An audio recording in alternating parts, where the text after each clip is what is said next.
Kami dari kelompok TP. A few moments later.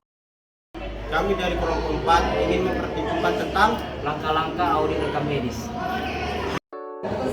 Langkah-langkah persiapan pelaksanaan audit medik.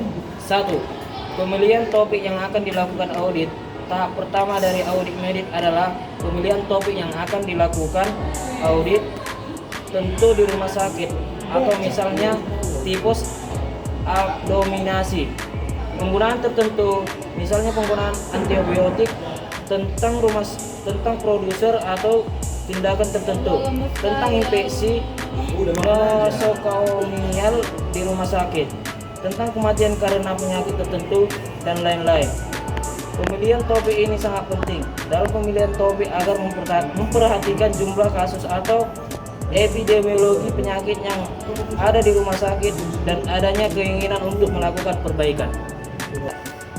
Penetapan standar dan kriteria.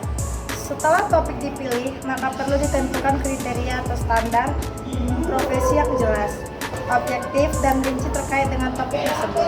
Misalnya, topik yang akan dipilih katarak senilisis matur. Maka, perlu ditetapkan prosedur pemeriksaan, diagnosis, dan pengobatan katarak senilisis matur. Yang dimana penetapan standar dan prosedur ini oleh peer group atau staf medis fungsional terkait dan atau dengan ikatan profesi setempat. Ada 2 level standar dan kriteria absolut, minimal, kriteria, dan soldo, dan merupakan tambahan kriteria yang merupakan hasil penelitian yang berbasis bukti. Penetapan jumlah kasus atau sampel yang akan diaudit. Dalam mengambil sampel bisa dengan menggunakan metode pengambilan sampel, tetapi bisa juga dengan cara sederhana, yaitu menetapkan kasus katarak senilis matur yang akan diaudit dalam kurun waktu tertentu. 4. Membandingkan standar atau kriteria dengan pelaksanaan pelayanan. Subkomite mutu profesi mempelajari rekam medis untuk mengetahui apakah kasus yang dipelajari sudah sesuai dengan kriteria dan standar produser yang berlaku.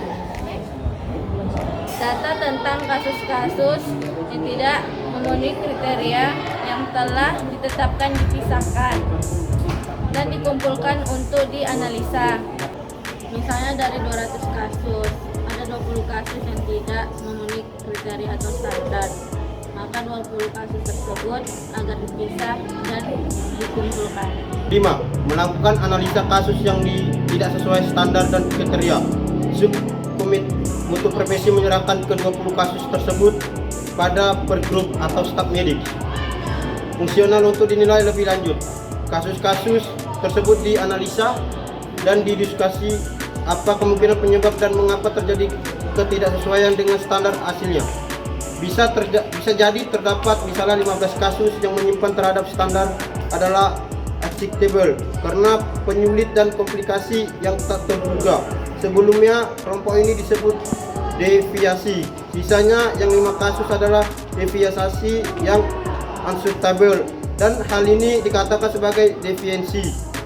Untuk melakukan analisa kasus tersebut apabila diperlukan dapat mengundang konsultan, tamu atau pakar dari luar yang biasanya dari rumah sakit pendidikan.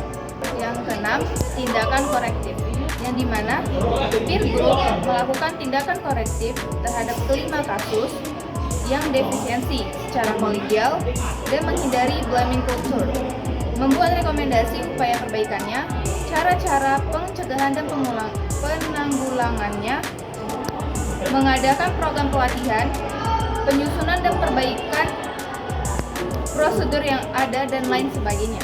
7. Rencana reaudit. Rencana reaudit dilakukan setelah 6 bulan setelahnya. Dilakukan bertujuan untuk mengevaluasi apakah sudah ada perubahan. Dari kami, terima kasih.